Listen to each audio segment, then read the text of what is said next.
As 1942 came to a close, Russian General Staff presented the Tsar with an ambitious plan for the upcoming spring offensive.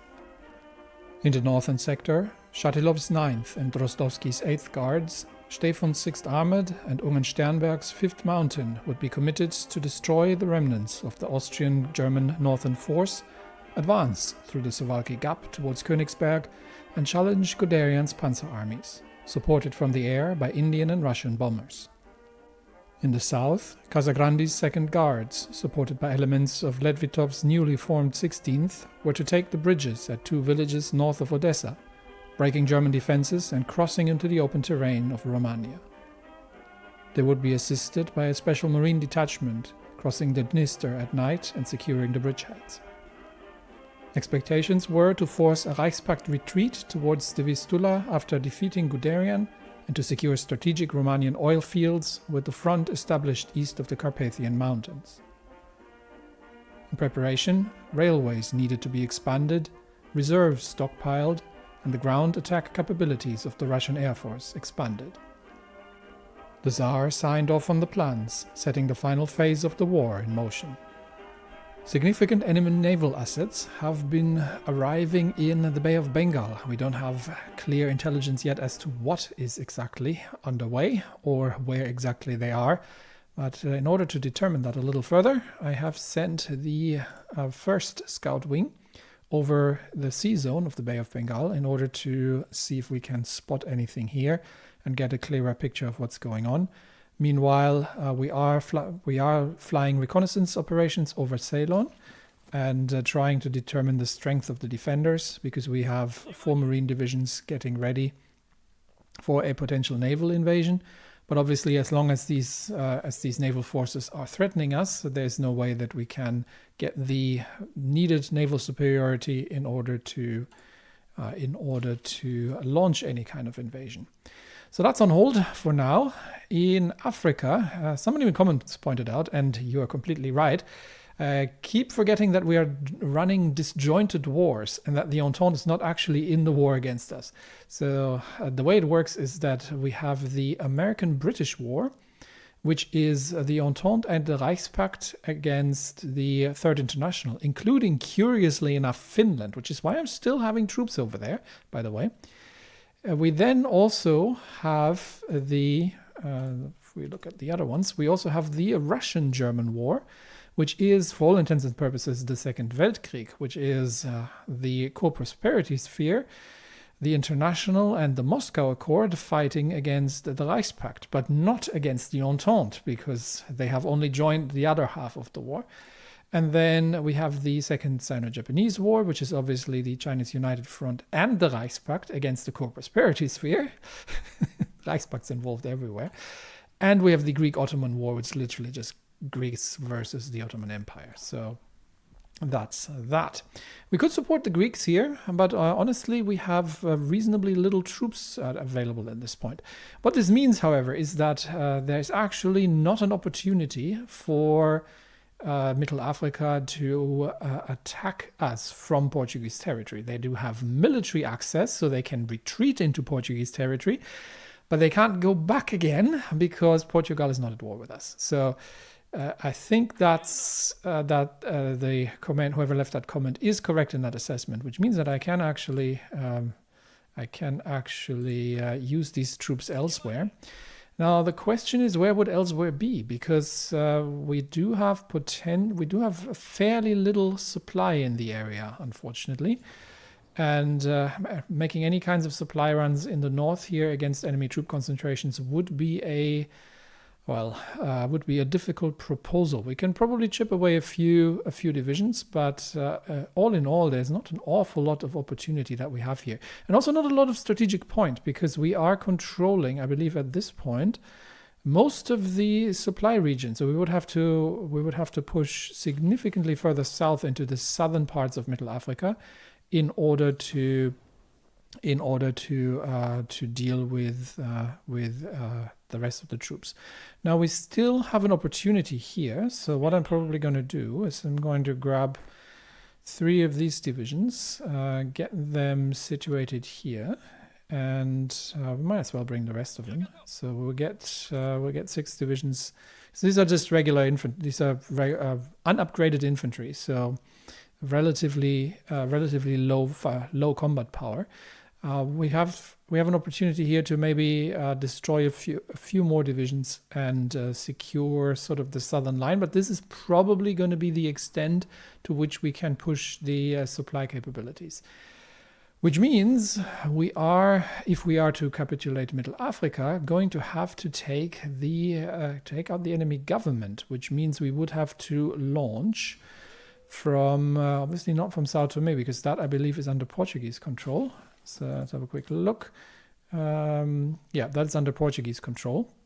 So we would have to launch from Ascension or from St. Helena. And that would also require us, yeah, we could probably do that. So if the naval invasion of Ceylon is going to have to be cancelled due to significant resistance, then we may bring that whole detachment over here and plan an invasion here into Middle Africa. That, however, does not solve the resource problem that we're having, and that is, to a degree, the amount of rubber.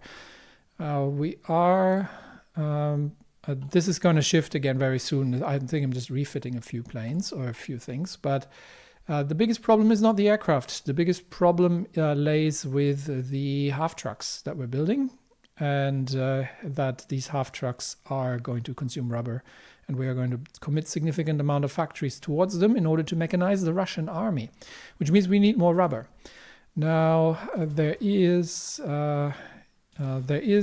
some rubber in Middle Africa, and there is significant amounts of rubber in Ceylon, but then we would also have to get it out of Ceylon. So that's the other problem. Even if we were to take Ceylon, if we have naval forces like this operating in the theater, then they are simply going to threaten our convoys. And I had hoped that the Middle African Navy would have not Middle Africa, the German East Asian Navy would have been destroyed by Japan, but that does not seem to be the case. They still have 3 operational fleets with still a noticeable amount of shipping. So it's entirely possible that they still have capable enough carrier groups. It doesn't even need one of those. It would just need a few cruisers to completely destroy our shipping convoys here. So if the Pacific is not so much of an option, and that precludes a naval landing in Singapore, which would theoretically be the other option, Singapore may have the advantage that we could trade through Siam, because Siam is neutral at this point. And that means Siam is neutral, and we could go through China. With Chinese United Front would be friendly, and Tibet is neutral as well. So we have the other option of trying to attack Singapore. However, again, the biggest we could stage probably from the port in India here, but it would be an operation across 2 naval zones, because we would have to make our way through the Strait of Malacca, which means, and I don't think we can get military access or docking rights from Siam, so that is not a particularly good option either. To try that, but we could attempt it if we were to. So now the Strait of Malacca is relatively clear, but there are definitely fleet operations, and I'm assuming that it's German East Asian fleets in the Indian Ocean, thwarting our attempts of trying to capture significant rubber resources. So if we can't get any rubber, then, I mean, the Germans aren't getting it either due to the blockade, but that would mean we will need to construct additional synthetic refineries. So each of these would produce would produce 4 rubber, out of which we are trading away. What's our current trade law? Limited exports. So 25%. So one gets traded away. So effectively, we would get 3 rubber from each refinery. Not ideal, but a reasonably little alternative to that. So as long as Siam stays neutral, and I don't think there's anything I can do about that. Let's have a quick look. Is there anything we can do with Siam? It would be a negative. So since I can't, I could just try to take Siam in order to secure the rubber resources, but that is not what the Russian Empire does. And trade with Siam, unfortunately, rubber is in big demand. So Siam is already trading most of it away, and we are getting what we can out of them at this point. So Ceylon, maybe. We could try if Ceylon turns out not to be viable, we'll do Middle Africa, and we have to build additional synthetics. Meanwhile, we are still waiting for the supply situation to sort itself out. So we're still in December. We're still waiting until at least January when we have supply, when we launch the next offensive. But I have laid out the overall plan. And if we look at the European theater, then we've got the armies, and I think they are all upgraded to latest that we have in theater here. They're all in the latest template. So they all have the patrol companies for offensive operations. And I think the 9th Army is up to date as well. So is Casagrandi's 2nd. So all the Guards divisions here are really up to date in that regard. Eventually we'll replace the 150 millimeter artillery that they're having. Is it 150? Let me have a quick look that I'm not talking nonsense here. Where's my regular artillery? No, 76 millimeter field guns still. Okay, so still reasonably small caliber. They will be replaced with the 203 millimeter howitzer eventually in the support role. So once we have enough of them, which means that for now we're not doing an awful lot here, short of training up close air support wings and trying to get the production of close air support up. We are shooting down the last remnants of enemy planes. Yeah, there's not much. There's not an awful lot left. The last remnants of enemy planes in the various theaters. And we can keep a bit of an eye on the situation in Sweden, where we are about to encircle yet another Swedish division. There we go, which means that these two can clear that out. And where is the next supply from here? I think Stockholm was kind of the last supply position for quite a while. However, what we might do, depending on how many troops the Swedes still have, unfortunately, we don't have the greatest intelligence, especially on their army. They still have a veritable amount of forces on the ground, according to our limited intelligence. So intelligence being another one of those problems. How many do I have on the scout plane? I could really use some scout planes. We've got 3 factories. I might up that to 5, just to produce a few more scout wings that we can use to at least gain a little bit of intel on enemy positions. Okay, massive assaults along the whole lines here, but it's all basically just infantry attacks. So nothing really noticeable. What I'm wondering is if we could simply try to take Sundsvall. But we would have to secure the railway connection. If we can take these supply hubs here, that would collapse anything. But we don't know how much is there in the rear, so we will have to be somewhat careful. For now, we are trying to we'll destroy these positions here. We'll let the mountaineers recover what they can, and then we'll clear up what we can here, and then try to carefully move north. In Kenya, have I gotten troops in position? I have. What was I planning to do here?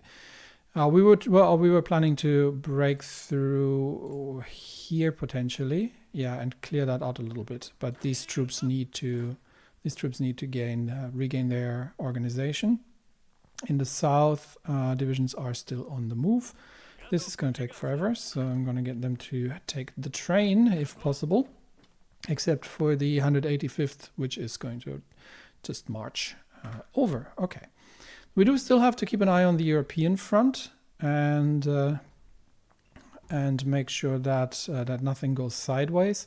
But Guderian's armored assaults against Memel have been blunted, and I think he's moved his tanks again. So we will see where he's hitting us next. Stefan's troops here at the spearhead near Suwalki are dug in winter, but are undersupplied. But then so are the Germans. And Guderian is only effectively commanding a few infantry divisions there. I do obviously have to time it such that we actually are going to catch Guderian if we are to break through the Suwalki gap. But for now, I'm going to just keep an eye on things. See if he shows up in Odessa again, because I'm not. I don't have significant tank forces in Odessa. I'm seeing troop movements along the lines, but not an awful lot else. All right.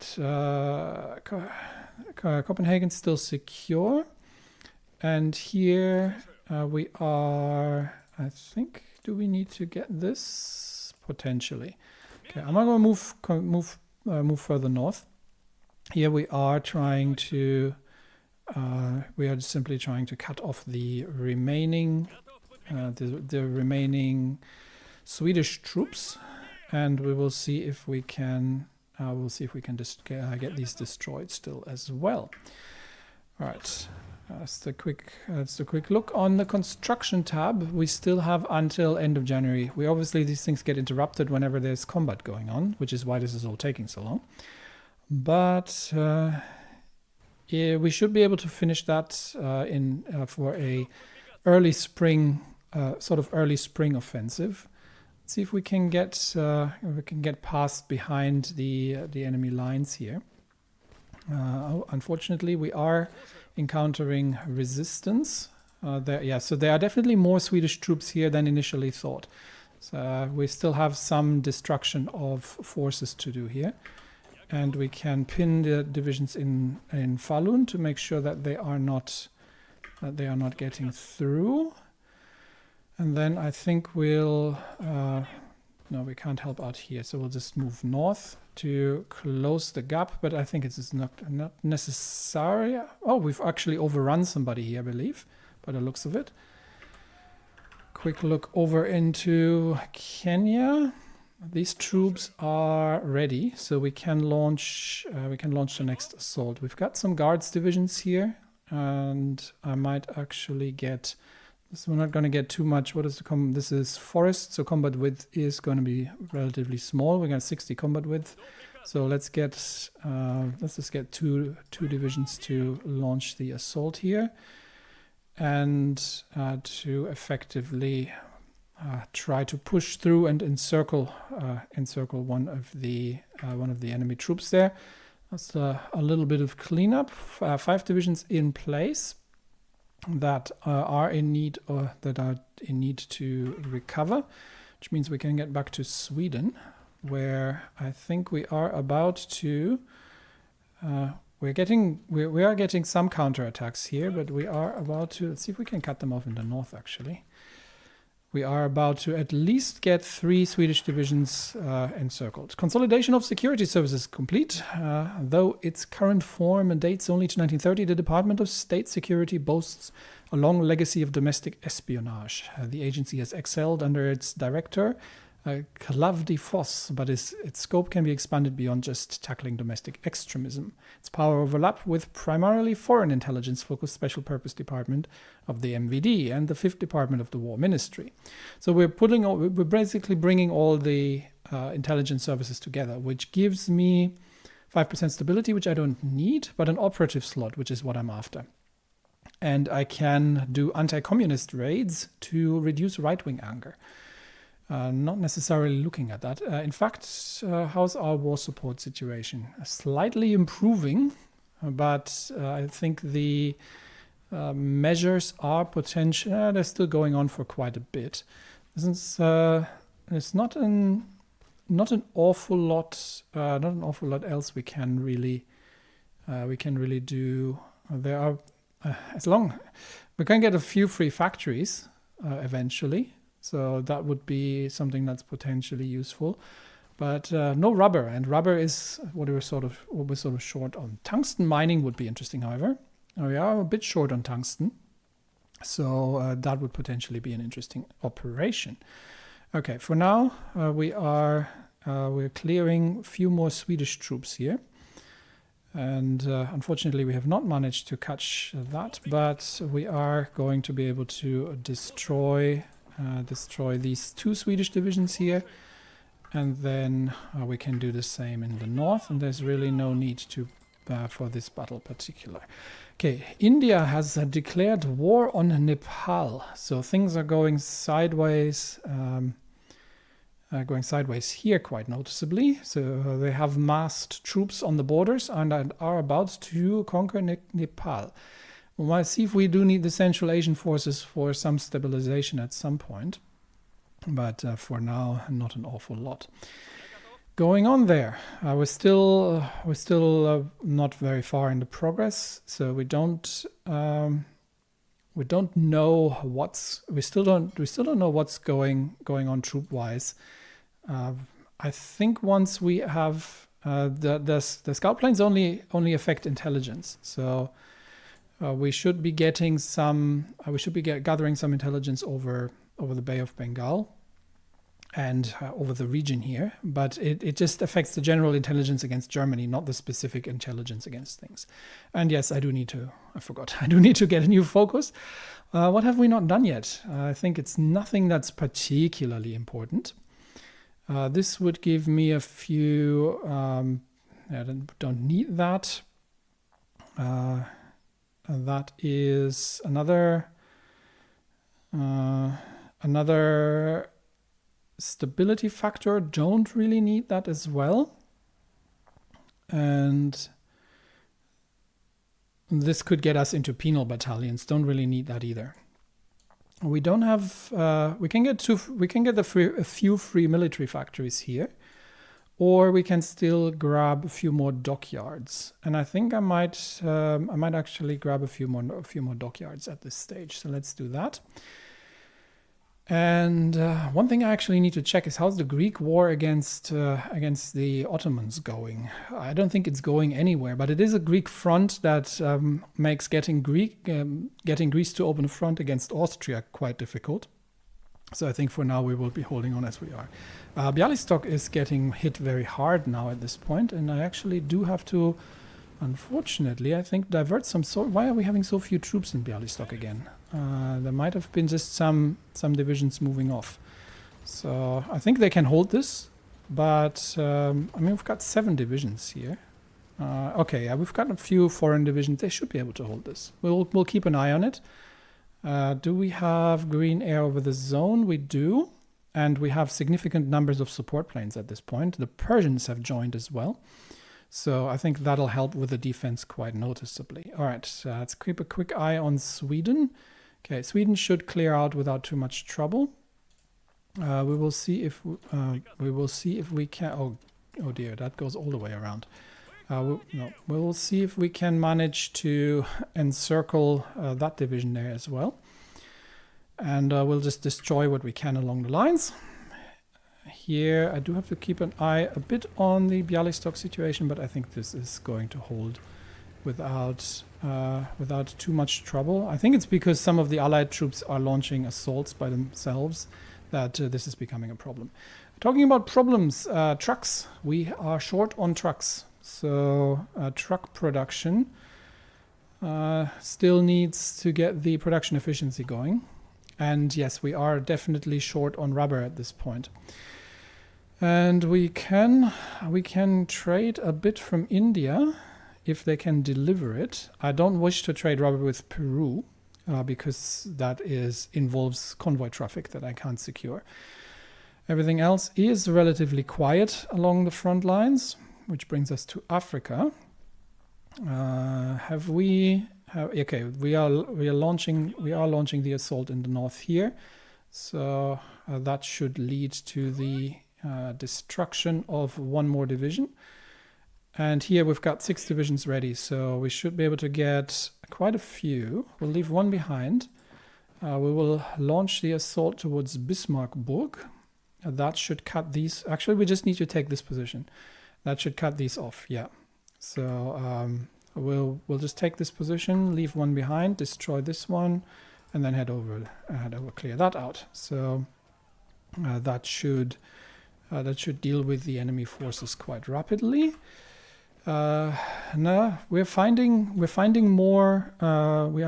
more scattered Swedish divisions. In fact, I am gonna actually pin these in place and see if I can, now that they've recovered a little bit, and see if I can actually manage to cut them off. But I don't think we necessarily can, because they are simply going to be retreating faster than we can advance here. Persia wants. Okay, Persia wants to join the war against everyone. Actually, I'm going to decline that, because I want Persia and India. Okay, India wants to get us to join against Nepal. We can do that, but as much as possible, I would prefer that Persia is no longer diluting their forces any further, because this is already bad enough as it is. All right, troops here are on the move. Troops here are on the move as well. Enemy reinforcements coming in, but it shouldn't be a problem. So keeping an eye on the situation in Sweden, where we unfortunately are very much fighting out of supply at this point.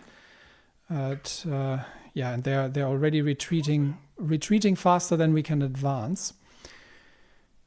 So the next, but I think we are almost at the point where we can take Sundsvall, and we have secured the supply lines. So we're simply going to continue along the coast here and cut off the last remnants of Swedish supply, and that should deal with the armies in the north without too much trouble. Okay, construction still going on, and we're still looking at a predicted date of 27th of January, so we're still in good shape.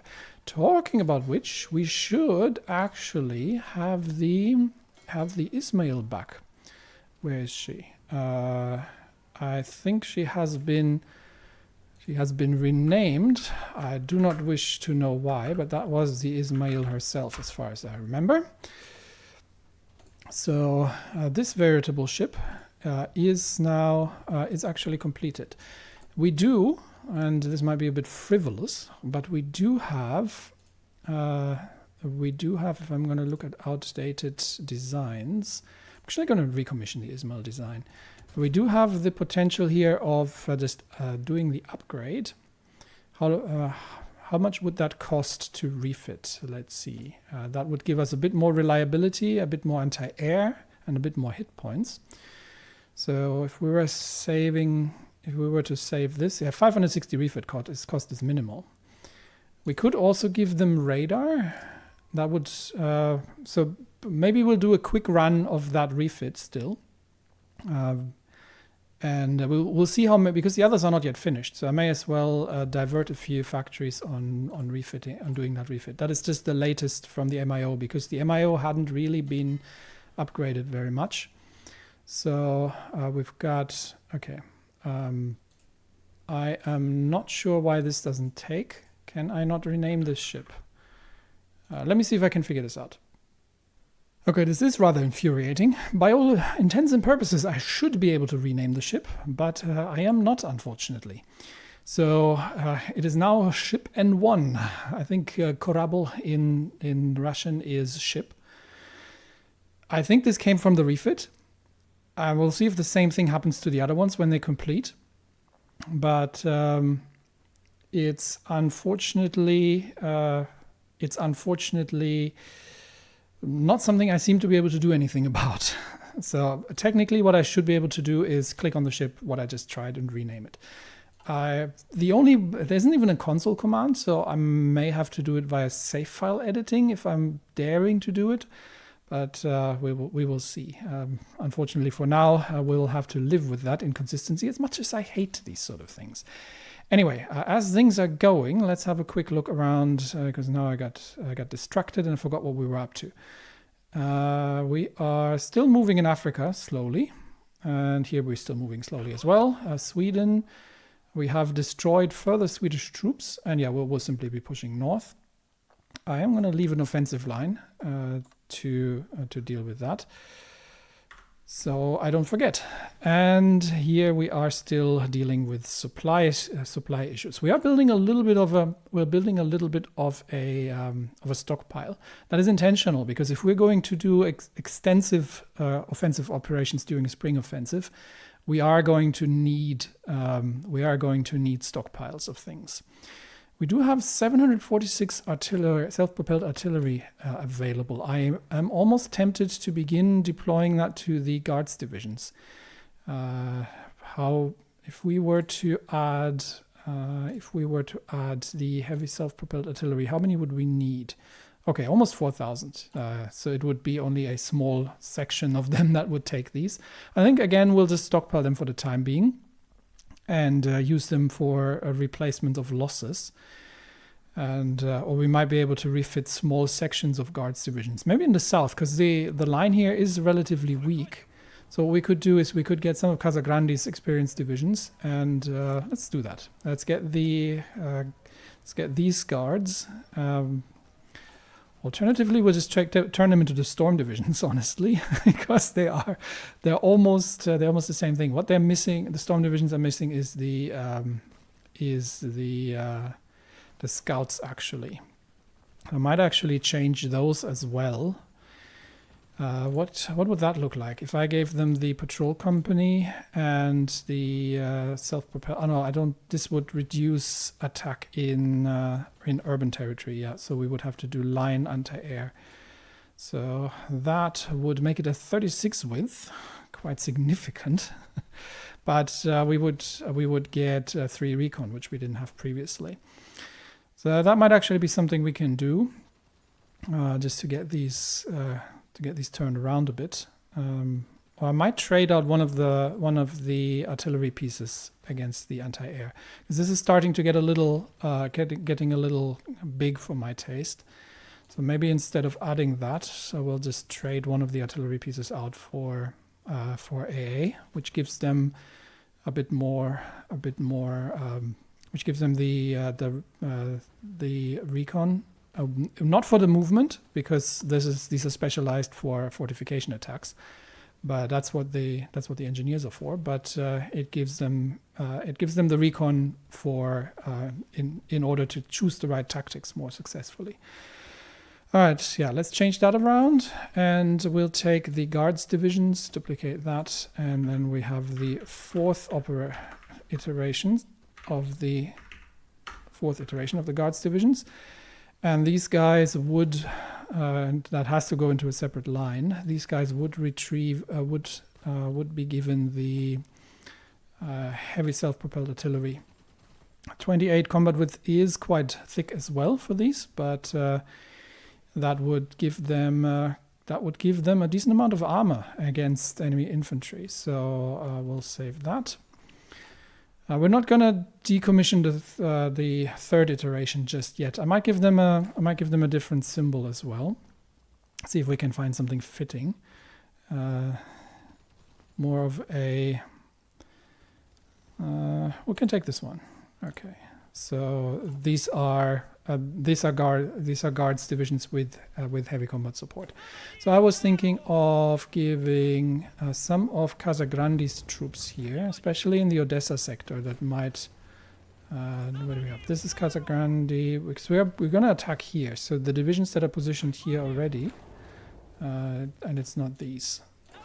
Okay, let me do that again. So it's these and no. It's these and these. There we go. So 7 divisions, 7 Guards divisions. We could change these. That would need 280 self-propelled artillery. We do that, and we are still short of the flame tanks. I think we're gonna need additional factories on the flame tanks. How many do we have? 15. Yeah, let's make that 20. And can we speed up the... I could convert some of the stockpile tanks, but I need these stockpiled for a reason. That's the Ismail class that's in production, yeah. All right, so we'll prepare a bit more firepower here in the Odessa sector, because we're lacking the armored forces here. We're still trying to get things underway there. How's my naval invasion looking at this point? We are 13 days away, and we still have no idea what's going on there. So theoretically, we should be... yeah, we lack sufficient intel to dare sending invasion through the regions, to Bay of Bengal, because we don't have the... we don't have any idea what's going on here. So the aircraft are helping, the scout planes are helping, but other than that, yeah, we still have no indication of enemy ship movements or anything. So we're flying blind here. In that particular assault. So for now, let's again focus on the Swedish situation, where we have we're seeing Norwegian troops again for the first time in a while, to be honest. And I think I'm going to get everybody to actually move here, and then we will see where we move from there. Okay, we've got more Swedish troops here to deal with, so. Let us give this division their own little front line here. We've got some mountain troops here that might be able to cut off a few more Swedish divisions while we're sending a few troops east to advance along the coastline. Okay, everything else is still just progressing. Do I have any air doctrines left? No. So yeah, the air XP is basically not particularly useful at this point. Yeah, that's basically what we're working with, and that is what it is. Okay, we've got a few decisions available. Are these operatives? Yeah, these are operatives. Okay, so we could recruit. If we're going here, we could force recruit a few more interesting operatives potentially. Okay, it's here. Yeah. So we could recruit an Austrian operative, which would be sort of useful, I guess. But I don't want to spend the 50 political power for it. Because we are going to need to deal with the war support situation. Why is the war support from bombing so slow to return? We're not getting bombed by anything at this point. Anyway, how are my close air support wings doing? They're still... they're not supposed to stand by. They're supposed to have pilot exercises. Can we have another one? We can. So let's get another wing up. And that wing is going to do exercises as well. And obviously needs to join the European theater group. So up into the air group you go. I don't think we have aces available. No, we only have the 2 aces. But we're starting our 3rd air wing, which is good to see. All right, so we're not going to... we have a potential here. Okay, let's pin this division. Let's see if we can get the mountain division to encircle them. We still have the potential to destroy a few more Swedish troops and give Norway further control. Swedes are sort of sneaking through the mountains. There's heavy fighting going on near Trondheim, but nothing we need to be too concerned about at this stage. Checking that Bialystok itself is actually holding. We have no fortifications here, but we're still ways away from the construction of additional lines of supply here. Okay, let's see if we can manage to get another division encircled here. We're just pinning them in place. At what is that? The 17th is okay. We're actually getting counterattacked here now. 17th is relatively is trying to break out north. There's still more of them. We will see if we can. We'll see if we can cut them off. Actually, if we can manage to get there before the. I don't think the mountain 64th mountain can make it across the river in time. Yeah, we're definitely seeing additional Swedish troops still. So Sweden is not yet out of the fight, But if we can take Sundsvall, then that might be, we might actually launch the assault directly already towards Sundsvall and get all available troops involved, because that would give us the supply superiority in the area and would significantly improve our position here. Okay, unfortunately, I think that is not helping us. Yeah, this particular assault is not actually helping us anywhere. We'll just clear the positions. We'll let the 64th defend here for now, while we are getting additional troops onto the front lines. And we're again, the goal here is to try and encircle and destroy a few, but it's not necessarily the priority anymore. If we can take Luleå, I think we'll be able to capitulate Sweden that way.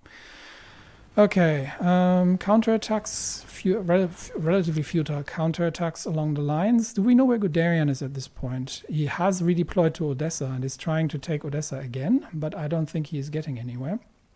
Von Kluge has taken over the Panzer divisions for now, so yeah, they're not making any progress. And in Africa we have, we might have overrun a division here. Possibly. So let's see how that goes. Here we need to actually begin the eradication of these divisions. So we might need a few troops. Actually, they have nowhere to go, so I don't really have to send the troops south at all. But we can also begin taking down these two divisions over there. So we'll leave one. We'll send another one east. They're trying to break out south towards Bismarckburg, so it was correct to send the troops there. But that's going to be 4 divisions destroyed here in that region, and we are looking at securing Kampala really at this point. I might actually bring the troops back from Africa and leave this to the Persians mostly, because I think the lines are reasonably secured at this point. That we don't need to fight much. We don't have much more work to do here, and not much more of a fight that we need to maintain. Okay, the troops stationed in Colombo is only a single sort of militia division from German East Asia, reports have revealed from the air. Unfortunately, the naval situation is inconclusive, because we know that there are enemy ships operating in the area. But we have insufficient shipping ourselves to challenge them. So unless we can get actual fleet task forces out to make that happen, that is not going to be effective. So for now, we are once more waiting, and I think we've got a few things. Yeah, we've got some breakthroughs here. So how is the Sviatogor going? We've got a pivotal discovery. That has brought us a little further. We've pioneered some techniques and we've refined the expertise. Good to know. And also the dreadnought hull. We had a bit of a setback here, unfortunately, but we'll get there eventually. Then that can get under construction for future use. All right. We have engaged the German, the 906th Gebirgsdivision near Sundsvall, but despite the fact that we are actually at the edge of our supply, it looks like, and we're actually forcing a river crossing here, it looks like the 906th has been rushed here, so they are not yet organized. That said, it is entirely possible, I'm going to have to keep a bit of an eye on it, that there will be naval invasions along the mostly undefended coastline here in at future points. So let's see. Let's see how the operations are going to continue. We're about to deprive the Swedes of their last remnants of supply, and Sundsvall itself is defended by the 5th and the 906th Mountaineers. So the Germans have met our special forces now in the field. The problem is they obviously have the supply and we do not.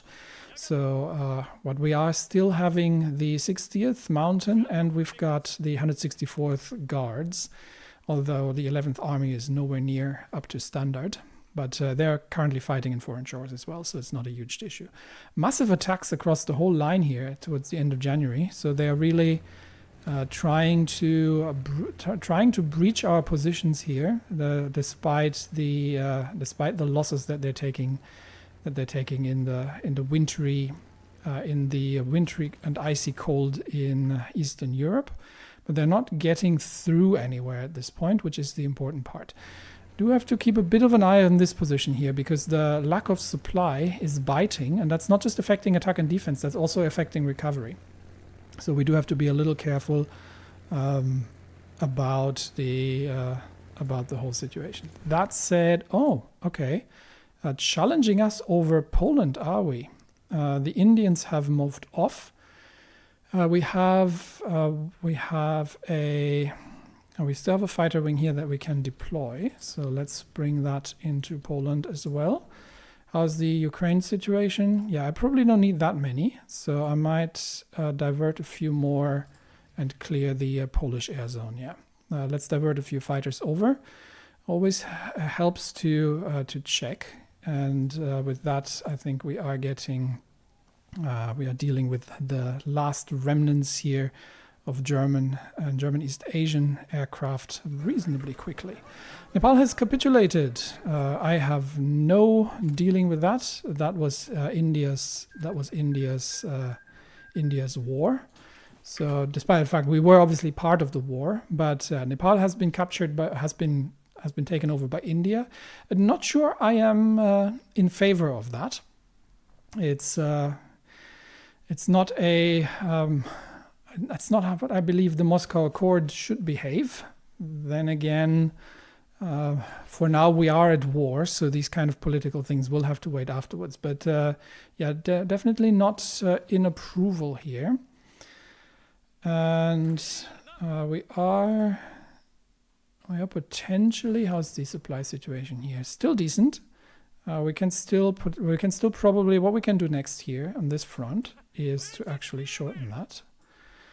And we can give these troops a line here south in order to, again, we've cut everything else off. So the troops here are no longer needed. We're actually operating at good distance from the supply position.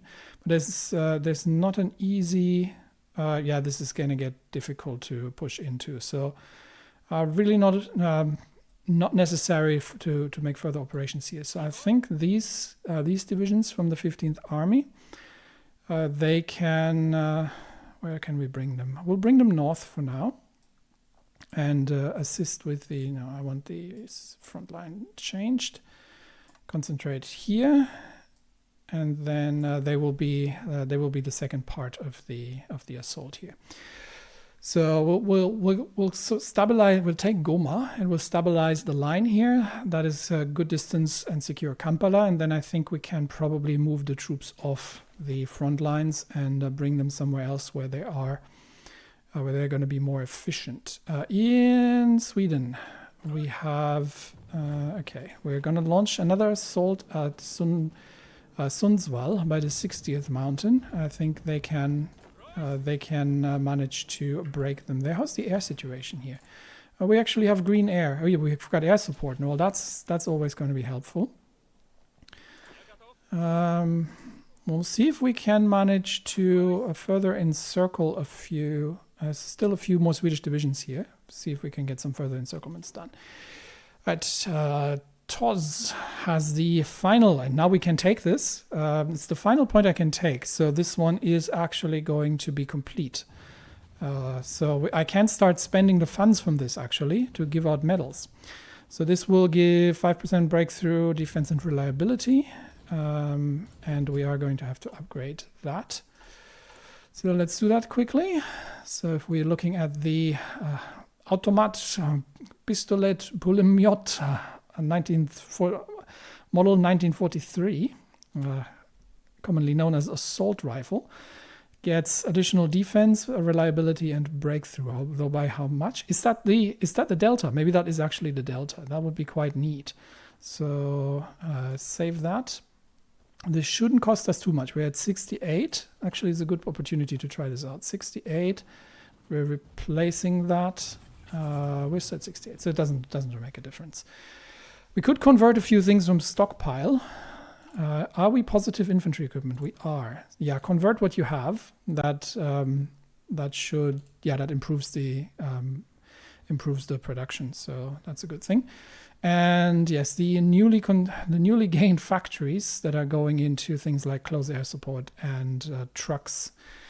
That we're now building more trucks, and in the mechanized equipment specifically is really going to be pricey in terms of rubber, and rubber we don't have. I can get a little bit more rubber from the Indians, so that's good news. Okay, attack against Sundsvall with Norwegian aircraft supporting that is ongoing. Concentrated 5 is done. Good. That gives us an instant boost on factory output and especially dockyard output. Everything else is already underway. I can do the synthetic refinery for an additional rubber output. That is worth doing. So let's get that underway. And here, do we have? Yeah, this division needs to recover a little bit. Once we have captured these 2 supply positions, then we can push north here, cut off the remnants of the Swedish army, and then move towards the enemy capital. So we'll have secured supply there. The construction is still scheduled now for 1st of February. We're getting there. And then we can slowly begin the operations. How's our close air support doing? They're still training up. So while that's ongoing, we'll have a quick look at the naval invasion situation. We are 1 day away from having that planned. The problem is the enemy shipping. So with the available enemy shipping, we only have 4 old Egyptian destroyers on naval invasion support in the Bay of Bengal region, but that is not going to be sufficient to get us there. So we are getting a bit better of an idea what we're facing. There are not just German. There are German East Asian troops here underway as well. So okay, we'll maintain the flights at this point. We have air superiority, but we don't have any bombing support. So we'll see what we can do. The Marine Division, yes, this Marine Division is going to come under command on the 17th Army, but that Marine Division is also going to be designated for a special operation, which is the breakthrough north of Odessa. So we're going to give them already the orders to take the bridges once Guderian has moved off. And he will be obviously supported by Casagrandi's Guards divisions. Talking about which, do we have a few generals who can get additional traits? I think Ungarn Sternberg had one, yeah. Okay, Ungarn Sternberg mountain divisions. Scavenger, don't need it.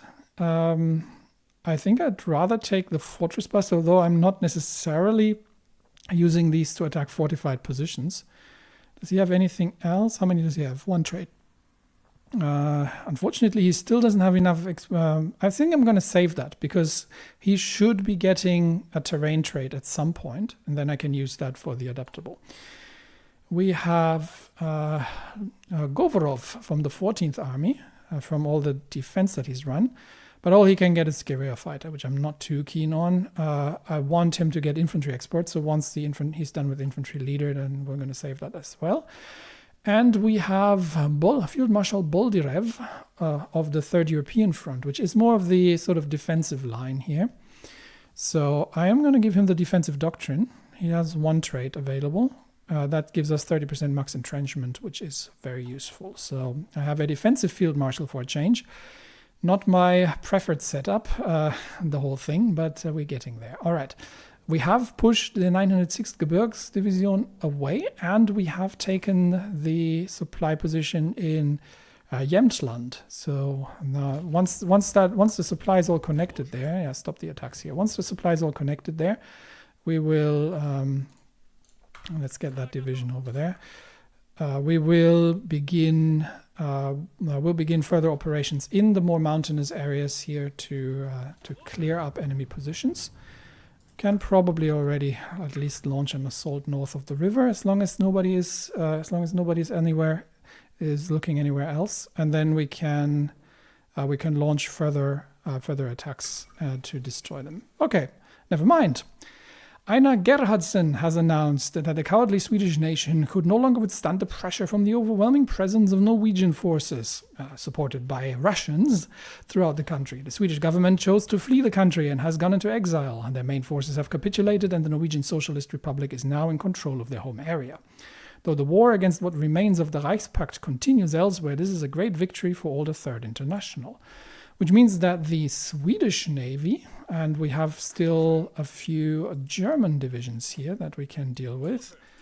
That means that the Swedish Navy is no longer operating. Oh no, they're still probably operating from Gotland in the Baltics. Let's have a quick look what there's still 92 ships underway in the area. So the Swedish Navy probably has not has retreated towards Gotland. It is still threatening the Baltics. So that scenario has not changed. In Africa, was there still anything else that I necessarily needed to do? How good is our supply here? Yeah, we still have a potential here. Where are my divisions going? Okay, so they're moving. Okay, the front line has changed a bit, so we do need to move them. Here now. Okay, so we still have an opportunity to destroy a few more forces, but I think in general I can now begin moving the security forces off the lines here. So these 1, 2, 3, 4 divisions can return to Central Asia for now, where the lines are a little thin. So they can head back. 13th Army in general needs some upgrades eventually, but for now, they'll return to Central Asia after that successful mission. We are only so many. Okay, once the assaults again have stopped, then we can. Here's where the assaults need to stop. Then we can hopefully complete the supply before we actually launch offensive operations. We have the 3rd Air Wing coming along nicely, and we will have three air wings is not great yet. What's our production efficiency on close air support? Still reasonably low, but we'll get there. We've still 5 more factories to commit to that, and then we will be able to support the troops while launching the offensive. More interestingly, however, the Ceylon situation. So, okay, that is a significant number of troops. So I don't know how many divisions that is, but it looks like Germany East Asia has reinforced Colombo, which also means that with significant naval forces stationed in the Bay of Bengal and Germany East Asian reinforcements of Colombo, I think we will have to cancel the operation because there simply isn't. We'll leave them for a bit longer, and we'll see if this situation changes. But we may have to fall back to Plan B, forego the rubber, and we may have to launch. May have to transfer towards St. Helena. How dangerous are the waters for such a transfer? West Indian Ocean isn't great either. So we'd probably travel. The African coast is reasonably clear, so we'd probably travel by land towards as far as Dar es Salaam, as far south as we can get, and then transfer over towards St. Helena. So that would probably be the way we're going about this. We'll leave this up for a little bit longer, see if the situation changes, but for now, that's what we're dealing with. And 2 German mountain divisions are going to be destroyed here, I believe. So once we have that all cleared out, then I think I can return the expeditionary forces as well. We're just holding the line here towards Copenhagen. That would be another possible marine invasion of Denmark to threaten Germany from the north, but that's way ahead of its time, so not yet necessary. Okay, how is our logistics? We're still falling behind on trucks, so we're still... How many do I have applied on trucks? 10 factories, but they don't have the product. We're still at 50% production efficiency, so we'll wait this out for a bit longer. But I do need the trucks to be available for things to move. Okay, in the African theater, we are actually being pushed back here a little bit, but we do have already the opportunity of launching an assault in the south here. And as soon as we get the troops, ready in the north, then they can join that operation as well. We've got 3 more Germany's Middle Africa divisions to destroy, and then I think it'll be about time that we'll start moving our troops back. Okay, so how does this look here? Two German mountain divisions and an Austrian infantry division still cut off in Sweden, and we will see if we can deal with these rather swiftly. Okay, attacks have stopped and the supply situation is starting to improve. We are a few days away from the railway connection to be done, at which point Bialystok should have sufficient supply to support the push north towards Mariupol. So that's what we'll be waiting for. Meanwhile, Guderian's assaults in the south are still ongoing, but he is not breaking our lines towards Odessa. And we have managed to encircle 3 enemy divisions here, so let's deal with them swiftly. And then I think we have established a stable front line in Africa that we can begin pulling the troops off.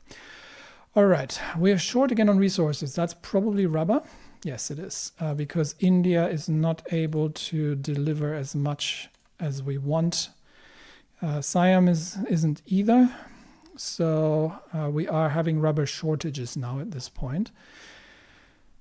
The research in 95 days is going to give us an additional rubber, but I think I might have to begin queuing up a few more synthetic refineries, because let's get a few built up somewhere in the rear territories where we don't have any yet. So that should hopefully alleviate the rubber situation, because I don't trust the Ceylon invasion. All right. We have a Lithuanian national who is an escape artist and has a military background, and I think he is actually the most qualified. Sabaniauskas, Vladimiras Sabaniauskas. So we'll get him, and he can... I'm actually going to deploy him to... Actually, I have someone in Ceylon. I've got Andreeva in Ceylon. I was thinking to deploy him to Ceylon. No, then somebody else needs company. Yeah, Smirnova in Austria. So we're going to deploy him to Bucharest in order to begin underground preparations for... can we get closer than Bucharest? No. So that should give us information about the defensive layout on the other side of the river. And that will assist us with offensive operations going forward. Anything here that I need to do? No, this is just all European recruitment. But do we have an upgrade going? We don't. So let's do... do we have anything else here that needs doing? Not stealing blueprints. We'll do the invisible ink, just in case we do some infiltration at some point. Okay, actually a German infantry division, the 920th. So they have reinforced quite noticeably here, and but it's not going to do them any good. So that's a few divisions that are going to be lost. We have a prototype decision for the Svyatogor. Early trials show that the prototype's massive frame is putting a strain on the current engine. Yeah, no kidding. Actually, interestingly enough, just a little aside for those of you who are not too familiar with these things, the Germans were actually planning something like this. The mouse was built, but the rat was a larger variant of these. These things were completely impractical. Not so much necessarily due to their own construction, but due to the fact that they couldn't drive on anything, because anything they would drive, they were so heavy that they would have crushed anything they were driving over, which means they're not particularly terrain mobile, and bridges were completely out of question. So the team suggests two options: develop a new, more powerful engine, or attempt modifications to boost the output of the existing one. So if we do a new engine, then we lose progress, but we get reliability and speed. If we modify the engine, we get speed, but not and lose progress. Or if we leave everything as is, then we lose some progress. Okay, so that's not particularly helpful then. Yeah, give me reliability and speed. I mean, these things are not necessarily going to be coming in early in the war anyway. So we're losing 15% progress, which is nasty. But I'd rather have the options of actually moving the darn thing around somewhere. So confirm that. All right, decision handled. The last defenses in Scandinavia are falling. And with that, the Third International is in full control of Norway and Sweden at this stage. And we are still short on supply. And, yeah, we're almost done with the railways. So, quick look again at the Ceylon situation. Hasn't really changed. The troops appear to be moving around, but the problem is that we can't that they have naval support, and we can't easily do anything about that. So that might be something that we need to deal with. Okay, troops here are finished with their operations, and I think we'll be winding down the Africa operations now. So we can leave this to the Allies, and we'll bring these divisions back to where they need to go. We've got the 78th Mountain, which needs to go to the where is the 5th? There it is. We've got so many mountain divisions at this point; it's crazy. They can rejoin the operations in. They can rejoin the operations here. And then we've got, what else have we got around in the area? We have the rest of the 15th Army, actually. Yeah, so it's the complete 15th Army. So the 15th Army basically will wind down the Africa operations at this stage. These troops can all return to, I think, the Central Asian front, but now these are not overloaded. I have 4 too many. That's because there are 4 guards divisions that we can bring to the European front to reinforce the 16th Army. That's, I think, where they belong, and these are going to be brought up to standard as well. Okay. So, troops on the move. Africa operations are winding down for now. We'll leave that to the we'll leave that to the Persians and to the Indians to deal with that. Let's have a quick look. Middle Africa is relatively far towards capitulation, and I don't see any change in the Bay of Bengal situation. So they have deployed significant amount of naval forces here to defend Ceylon. I think what we'll do at this point is we will abandon this attempt, because I don't think we will get through there anytime soon. So also I've seen massive amounts of German East Asian forces on Ceylon. All in all, it's not. We might be able to take it and defend it, but depending on how many of them are there. But supply would be threatened by the naval forces in theater and everything else. So I'm going to return the air wings here as well, which means I'm going to get the 2 scout air wings to launch out of Belarus into Poland. Give us some intelligence there, and we've got a fighter wing that can join the Brest-Litovsk airport, which has been upgraded. All in all, air situation, still remnants in Ukraine that we're shooting down, nothing left in Poland, nothing left in the Baltic states, and we have another potential air wing that we can bring up. Yeah, the close air support is really now coming together. So we've got another air wing that needs to train, and that is going to be added to the European front.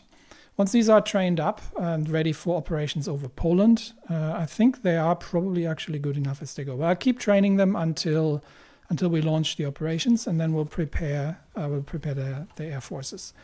We are complete actually with a supply at this stage. So Bialystok, this is as good as it gets supply-wise. Let's see. This should be getting a little better in my opinion, because we should be getting more supply here now. Why are we only still at 38% supply? Because we should have supply here. Maybe it's just too many forces at this point. What I could do is pull the light tank forces out from this front line, but I do want to have them for more rapid breakthroughs in the area. I think we'll go with what we have, because we do have a bit more than, it's not great, but we have a bit more than we used to have. So let's begin we give the southern operation the overall plan as well. So Casagrandi's armies, your target is going to be the Carpathian Mountains, and you will be supported by what do we have? The 16th Army under Levitov. Where is he? That is 16th Army here. So we're just going to have to get the 16th Army troops that are here in the region. It's them. They will get the same advance orders to secure, or basically the line here. All right. So 16th Army and Casagrandi's second are going to go into offensive operations, and at the same time we will be launching attacks in the north. Are we complete? Are we done? Yes, we are done we are done here. So we're going to get the Marines back. We've got some troops from the 11th. That was from the Finnish front. So these will all return eventually to their positions. So the Ungarn Sternberg is getting his 60th and the glorious 60th and 64th back, and the rest is, as they say, history. Now, one thing that I forgot again, because I haven't been paying attention, I can test field equipment. So let's make that happen, and I can burn through because we are basically done with the upgrades for this MIO. Because there's no more upgrade that we can take, so we can burn through the existing funds now to apply medals. The rubber situation is not getting any better, and that means this construction, that's going to be what we got, 15 rubber, because we get 4, one gets traded away, so 15. We are short 14, so that would work, but we're going to need more. But I am still also researching, so I think that's probably going to work out. Okay, let's get the air wings deployed, at least these 3. So you stop doing pilot exercises, and we are going to be fighting in the Polish air zone. So you move towards Brest-Litovsk, and you're going to start flying CAS over Poland. We've already got 8 fighter wings dealing with anything that has nothing up in the air. 6 Dutch fighters, 6 old Dutch biplanes up in the air. That's about it. Other than that, the Indians have pulled off their aircraft, but That, be that as it may, not a problem. So everything is in place. We've got railway gun support on both directions. We've got troops in the north ready from the 9th Army, ready to potentially launch an assault towards Mariupol as well, in support of the whole thing. Guderian's panzer armies, unfortunately, are not here right now. Are they still in Odessa? Yes. Guderian's still fighting in Odessa, which is a little unfortunate. But the first operation is anyway to just cut through the Suwalki Gap, encircle and destroy the field army that will be entrapped here, and inflict some significant damage on the Germans. So once the aircraft are in place, then we will be launching the operations. Still remnants of the enemy air force being shot down over Ukraine, but it's marginal. We're not even taking any losses, and we're just inflicting catastrophic losses on the enemy here. Right, I'm waiting for my close air support wings to get their mission efficiency up. Okay, and we've got the recon wings here now as well. Where are they? I don't think they're here yet. I'd be very surprised if they were. This is all needs to. So these need to go back to the 3rd Air Army is going to be disbanded. So the recon wings are going to go here, and that one's going to go there. But I don't think they're here yet. No, they're still in transit. So that's happening. That said, we can also now move these Marine divisions we're going to move them to Dar es Salaam. Yeah, overland, please, not, and please take the railway. So we'll move these to Dar es Salaam. And do we have potential rubber positions? Is there any rubber on Mauritius? No. Just nothing. Not Mauritius, Madagascar. There's nothing in anywhere in the area here in terms of rubber. So not worth taking. But from here we should be able to ship out towards St. Helena, and we obviously are also going to bring the destroyers that we have. These 4, and this is going to become no longer the Indo-Pacific Theater. That is going to become the South Atlantic Theater, and we are going to. Oh, what are they doing over there? I thought we had them positioned here. Anyway, these are going to St. Helena. Oh, they don't have range. It should be close enough. We're going to move them to St. Helena. Hopefully they can sneak through without being intercepted. Not much of an option to move these over land, really. And with that, I believe we can.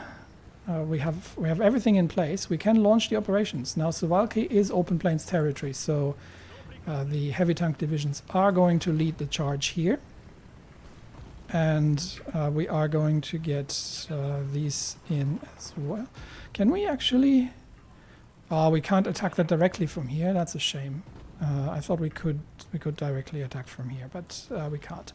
So these are going to be used for cleanup. But we should be able to push through we're low on supply, which isn't helping, but we have aerial superiority, which is going to do some significant damage to the enemy entrenched positions.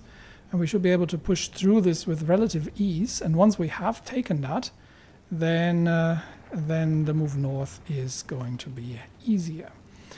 All right. We've got 3 more dockyards and a naval base upgrade.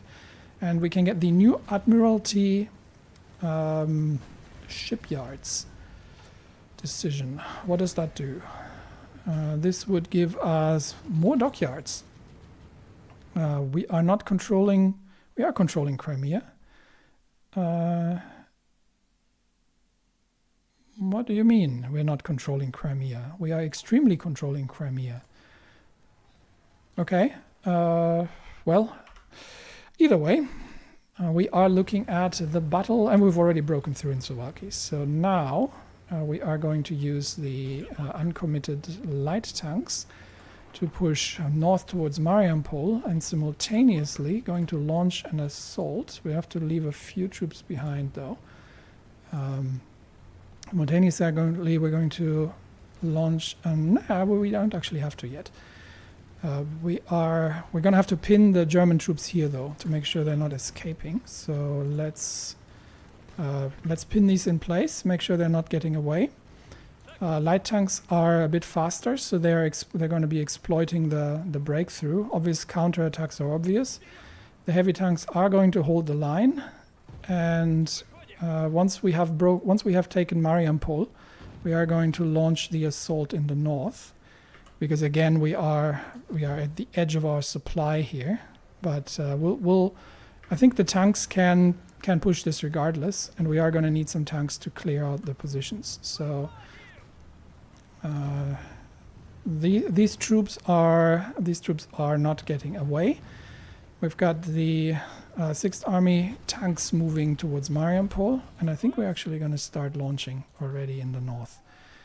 Let's begin the assault here against the dug-in Germans, and interestingly enough, I think at this point we are good enough that we can start successfully launching these operations. So I think all in all, we can begin the more concentrated offensives, even just against relatively strong infantry positions, with the forces that we have available to us. Now, this is obviously trying to force the bridges against heavily defended positions. So the river crossing is causing us some grief here. Guderian is actually in command of the defending infantry, interestingly enough. I would have thought he would have been in the south for the counterattack against Odessa. I wish for Guderian to return to Memel, unfortunately. He's not here. So once we have broken through the positions here, and we can get probably a few more heavy tank divisions on the line as well. It's just 2 Austrian divisions. We should be able to breach these relatively quickly. And then once we are through here, then we can concentrate fire onto the northern sector there. Okay, but first of all, we've got another national focus, a few more dockyards. I'm gonna take it, just because we have really nothing else to do on this point. We've got 3 factories actually. I am going to focus, and this should be relatively on the bottom, because I do need the aircraft more than I need them. I need the mechanized equipment. I am going to put another 10 factories onto mechanized equipment. We have another prototype decisions. The Dreadnought hull.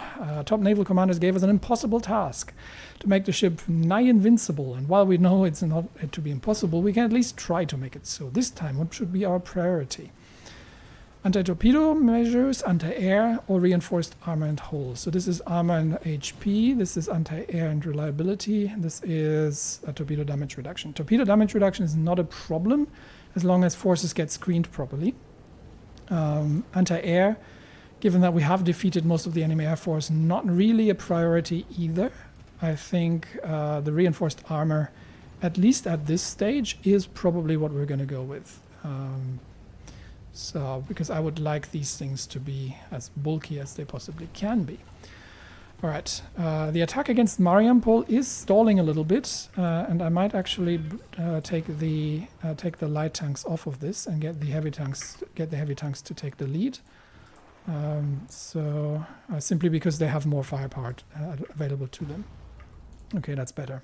So we've got Stefan's heavies, the 12th, 13th, and 14th, against 4 divisions under von Manstein, while we are pinning the bulk of the enemy troops in the north. And we do have to make sure that, well, a few divisions making it out are not going to be the end of the world. We do have to make sure, however, that they don't get to counterattack. So at some point I'm going to have to abort the pinning operations in the east. And this is taking way too long for my liking. We should be able to break through these a lot faster. Yeah, low supply is part of the problem. And this area is actually hilly. Well, that makes it even worse. We might need the We might need the mountaineers to break this. Okay, they are beginning to reinforce that. I only have 2 mountain divisions on in theater. Well, not in theater, but in the area. So let's already send a few more. Let's see if the mountaineers can break this more easily. We get the 216th and 219th to lead the charge now, and we send the tanks in afterwards. So could they have less of the terrain problems? But this Mariampol is actually reasonably difficult to break. And we may at some point have to abort the operations here to keep them from reinforcing this. Unfortunately, I've managed to rush some troops in before we were able to take them out. I thought this was open terrain here. They are bringing more divisions, so I'm going to deploy the light tanks to try and widen the lines here. This is going to be a difficult fight, but we will see if we can push them back a little bit and prevent them from reinforcing Mariampol. Well, the rest of it is reasonably static, and Guderian is not. Guderian is still stuck near Odessa in the ice. Free dockyards. I think we can build ourselves a few more ships. What do we... I'll probably start building another one of the cruisers. Let's have a quick look at the light cruiser, at the Admiral Ushakov design, which can be upgraded in general and also fitted with radar for 19. So that is the new variant of it. And let's get one scheduled. And I'm going to deploy all the dockyards there.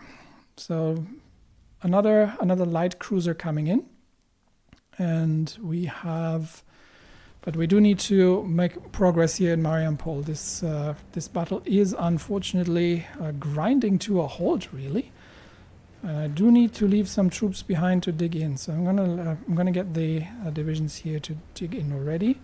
Our biggest problem potentially. Are we in a different air zone? Yes, we are in the Baltic air zone. Okay, that means we do need the K-wings north and in the Baltic air zone, and this one on support as well. Okay, that should help. So with additional air power, we should be able to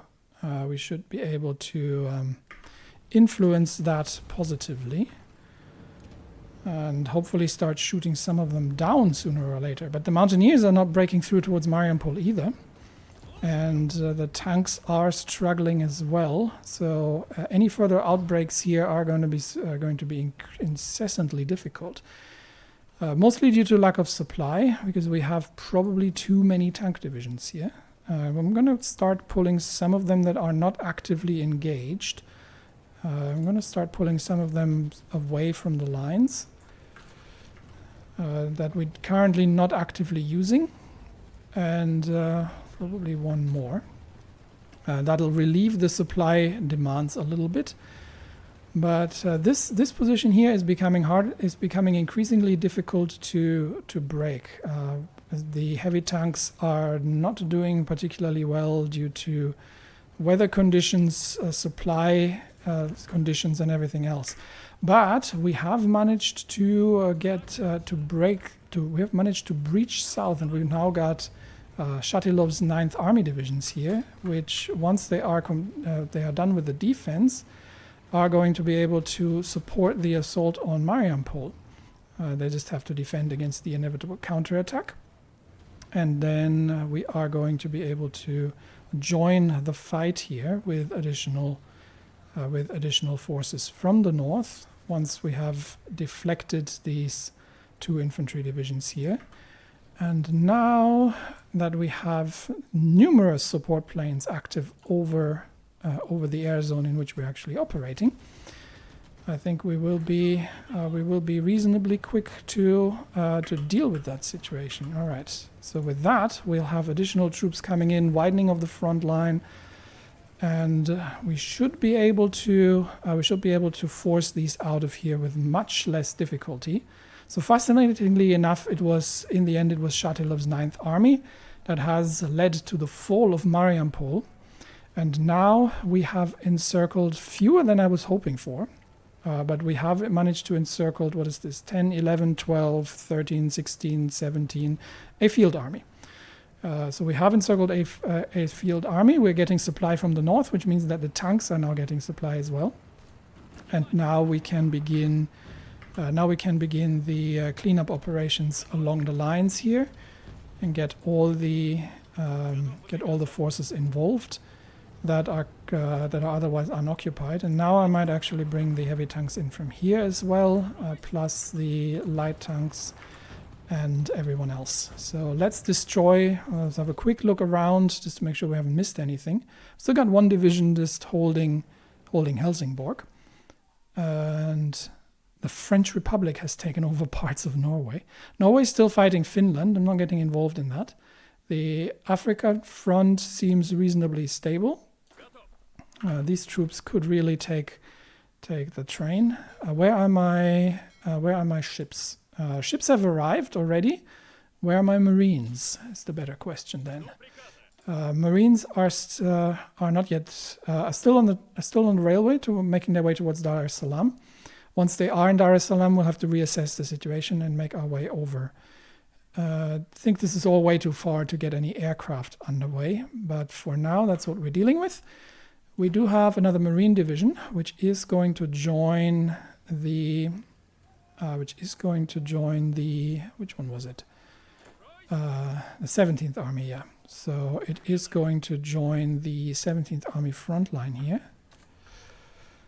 So make your way here, please, and then get ready for the southern flank, because now first of all here we are going to I might actually just help out. Yeah, we are going to destroy.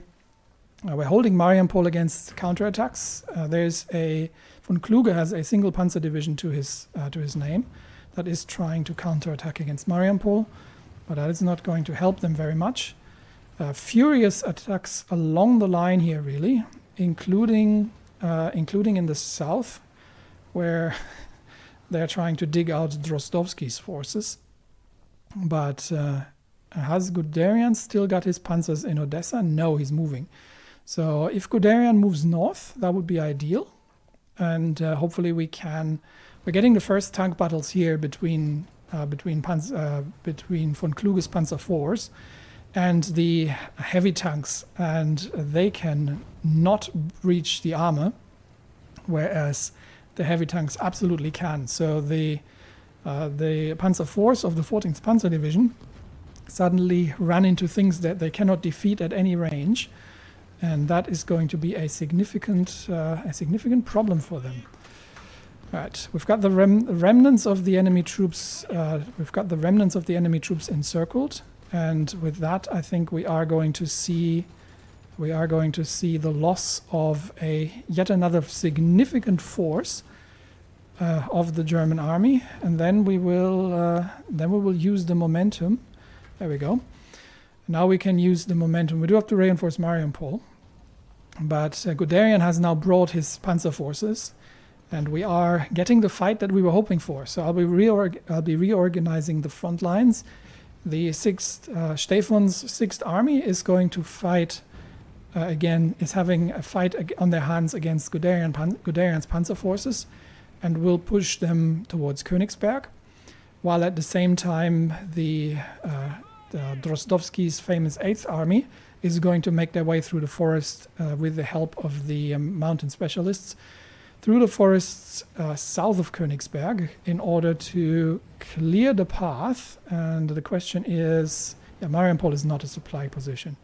The question is there any supply? There isn't. So we'll get supply out of Bialystok. So we'll have to move sort of on that line here, south, to create a salient out of Suwalki, Bialystok,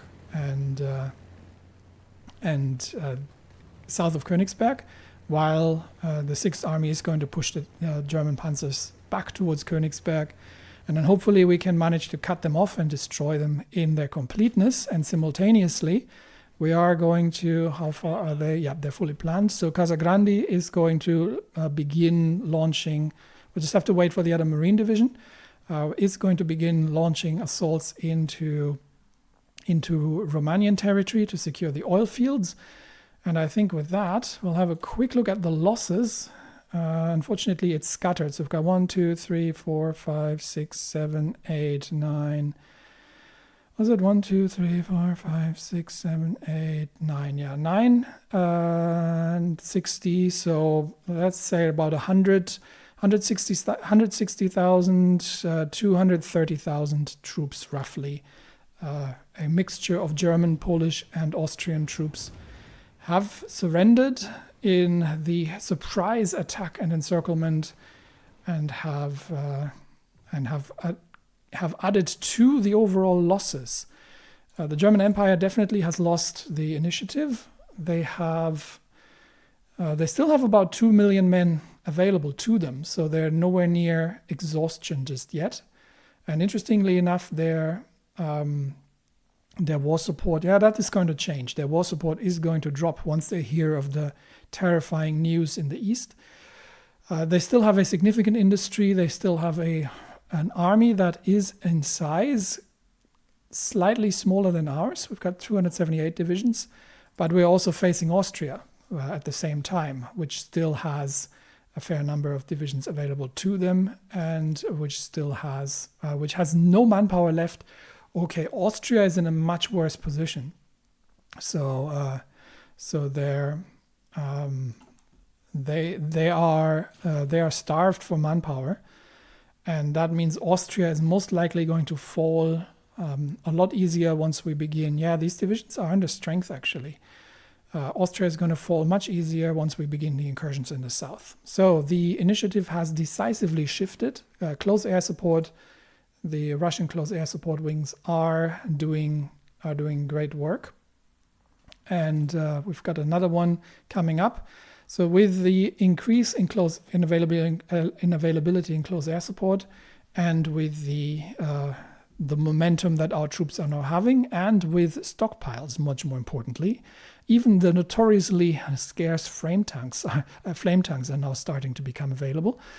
We are looking at a situation where Russia is becoming rather unstoppable in Eastern Europe. Still sinking the occasional convoy in the Atlantic, but other than that, I think it's a race at this point between the ships of the... Yeah, unfortunately, this seems to be a bug that I cannot fix. Very unfortunate. Between the Navy and the Navy and the Army, because we're still refitting some ships. That said, I might actually, and I think this is the last thing I do today. I'm going to divert the scout planes and start to see if we can get a bit of an idea of what's going on in the Baltic Sea, and to see if we can get an idea how many ships there really are. It says it's about 90 enemy ships, which is twice the size of the Baltic Fleet. So depending on how they're organized and what kind of ships they are, this could be an interesting situation, but we will see. I think I would ideally still wait for the heavy ships to be completed, which means, unfortunately, that nothing's going to happen until later in 1943. But by that time, we may already been close to Berlin. So, we'll see. It's already almost March, so there's still a significant amount of enemy forces to defeat. So I think the Baltic Fleet will still see action. But that's it for now. I've got 130 political power. We'll deal with that next episode. I think I might have to do the combat casualties should be low,